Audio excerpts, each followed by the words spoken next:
La verdad es que yo creo que las políticas que se den tienen que darse en base a la evidencia, ¿no? Y evidencia sobre la efectividad o la capacidad de disuasión que tenga la castración química no hay. Por el contrario, lo que no tenemos es evidencia de que sea efectiva, una pena efectiva. Mendieta, exministra de la Mujer y experta en Derecho Humano de la Mujer, a la cual le damos la bienvenida aquí en Exitoso a Perú. ¿Cómo está, exministra? Gracias por su tiempo. Buenas noches y bienvenida. Si podría activar su audio, por favor, exministra, para poder dialogar frente a este proyecto de ley que dice el presidente y el ministro que ya se tiene listo y que se va a dialogar el día miércoles en Consejo de Ministros. Así es. Sí, buenas noches, Katiuska, buenas noches, Pedro. Saludar a través de ustedes a toda su teleaudiencia. Por favor, su opinión primero para comenzar la entrevista con la forma como el gobierno viene manejando esta situación emblemática en esos tiempos de esa criatura de Chiclayo. Sí, primero, ¿no? Condolerme con la familia, mi solidaridad a la familia de la niña y de todos los niños y niñas que vienen siendo violentados en nuestro país. Y yo entiendo que hechos como este nos indignan y nos duelen, y la forma como el Estado ha estado abordando, en específico el caso de la niña de Chiclayo, inicialmente yo creo que se le ha dado la contención a la familia, la atención prioritaria a la niña, ¿no? Sin embargo, ahora toca abordar políticas mucho más generales y grandes para prevenir que estos hechos sucedan. No queremos lamentar más de esos hechos, sino justamente trabajar en los temas preventivos. Y eso es importante, la mirada tiene que ir hacia la prevención de estos hechos. Y esto tiene que tratarse con normas que ya están dadas, como por ejemplo establecer el registro de agresores sexuales, justamente para que la misma comunidad pueda también identificarlos y defenderse de ellos. Luego, fortalecer todo el sistema de salud mental comunitaria que ya viene funcionando a través del MINSA, y sobre todo fortalecer la capacidad en personal, psicólogos, psiquiatras, porque no hay suficiente personal, psicólogos, psicólogas, trabajadoras sociales, psiquiatras, para ver la cantidad de casos que tenemos. Hemos visto las estadísticas. En el mes de enero y febrero de este año, los centros de emergencia mujer han atendido más de 2.400 casos de niñas, niños y adolescentes víctimas de violencia sexual. Y estos son los que se denuncian, porque hay un subregistro muy grande que no denuncia, si tenemos en cuenta que la mayoría de los casos son cometidos por familiares cercanos a estos niños y niñas, ¿no? Entonces estamos hablando de una cantidad muy grande. Por eso es importante trabajar en la prevención desde las escuelas, desde la familia, desde la comunidad. Lo mencionaba el ministro anteriormente, este es un trabajo y una tarea grande de todas y todos. Y esto es lo que falta, ¿no? Fortalecer estas políticas para involucrar a todas y todos en la prevención. Así es, y por eso nos preguntamos, esto se dio tras el caso emblemático en el año 2018 de la pequeña Jimenita con el monstruo de la bicicleta. Si ya está realizado el decreto de urgencia, ¿por qué no se aplica? Es en su registro donde las personas pueden acceder si la persona que está enseñando a tu hijo está dentro y poder alertarlo, pero también debería haber otro tipo de ley o política de Estado que los impida para siempre y de por vida que puedan trabajar con niños o alguna actividad cercana a una menor o a una adolescente o mujer. Exitosa. Pero aquí la pregunta es, si yo lo tengo pues rondando en la cabeza, es estas personas que son degenerados, que tienen esta parafilia, que es la pedofilia, ¿qué hacemos con ellos? ¿Los aislamos socialmente? ¿Los mandamos a la cárcel sin haber cometido un delito porque revisan páginas pornográficas infantiles? ¿Qué hacemos con estas personas que están enfermas de la cabeza?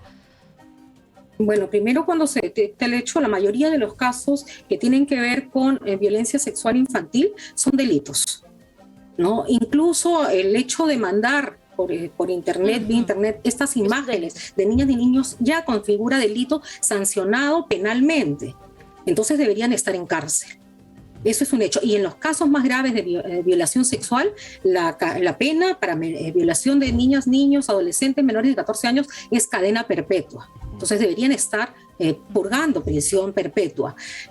Lamentablemente los procesos en nuestro país, y esto es algo que el Sistema Nacional Especializado de Justicia tiene que solucionar, ¿no? Es muy lento. Una sentencia firme en última instancia para casos de violencia sexual demora un promedio de 8 años. Esto es muchísimo.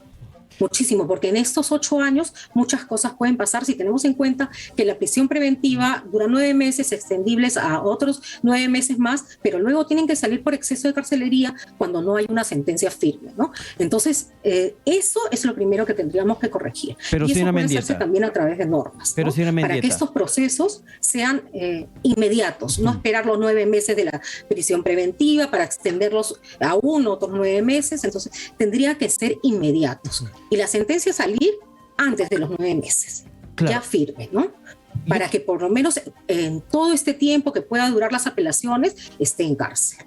Ya, pero yo quiero centrarme un poco en la parte complementaria de las políticas punitivas que existen en el país.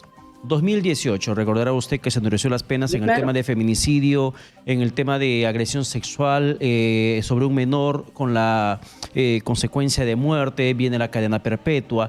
Pero esto no ha evitado que los casos de feminicidios se incrementen ni que violaciones, agresiones sexuales también vayan a la alza. ¿Qué falta?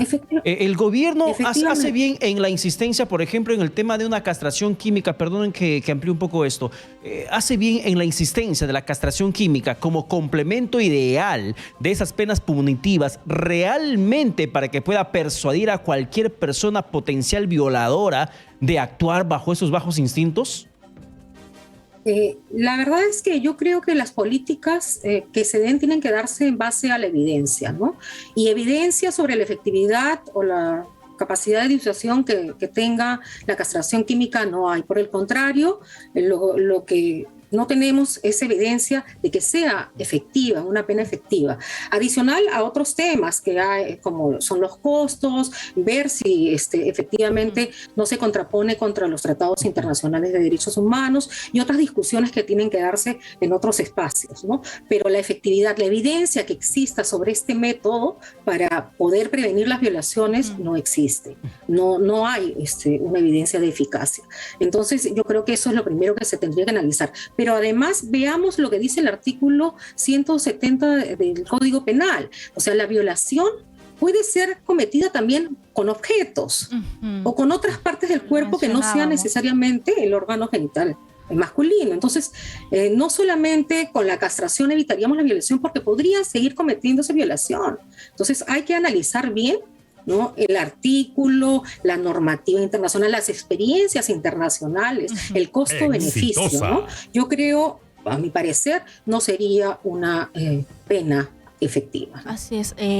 Pues hemos dialogado aquí con el padre de la pequeña Ximenita, Jorge Vellaneda, y nos da un dato revelador y muy indignante y triste.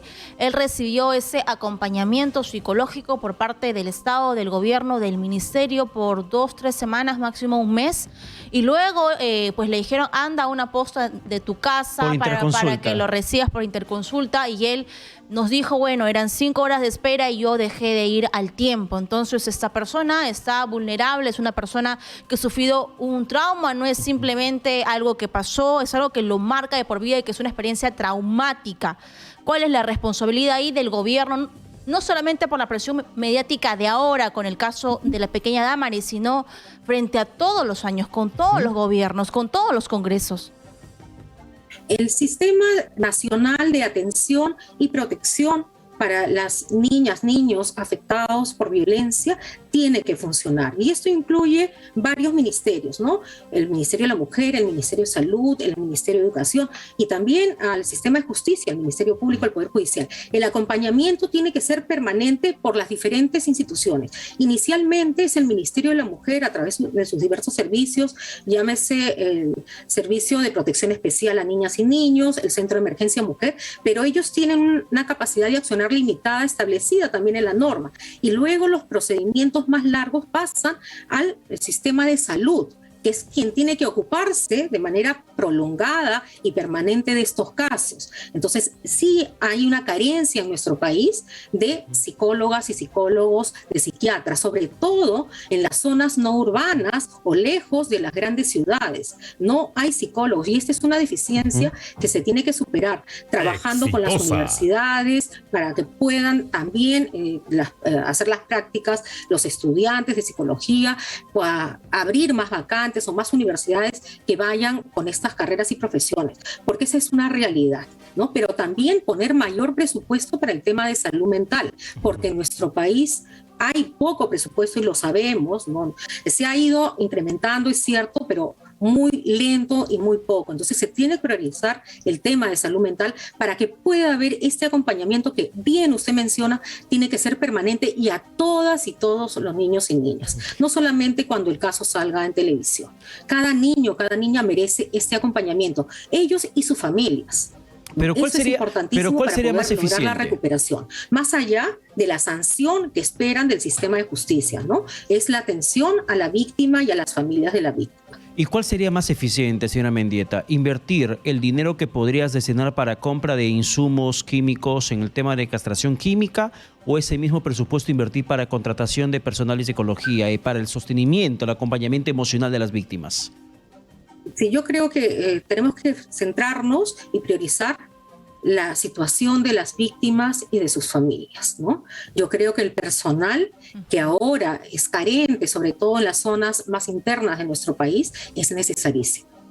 Yo creo que ese acompañamiento va a hacerlo superar muchas veces, incluso dejando de lado un proceso, si es que tienen ese acompañamiento y ese fortalecimiento hacia la familia y hacia la víctima, ¿no? Para poderlo sacar de esta situación de víctimas, ¿no? Bien, finalizo con esta pregunta desde la cartera de la mujer que ahora está pues a cargo Diana Miloslavi, que tiene una experiencia amplia desde fuera Tristán. Sin embargo, quizás no hemos visto ese compromiso férreo, lamentablemente. ¿Qué más podría adoptar? ¿Qué otra política ellas podrían promover?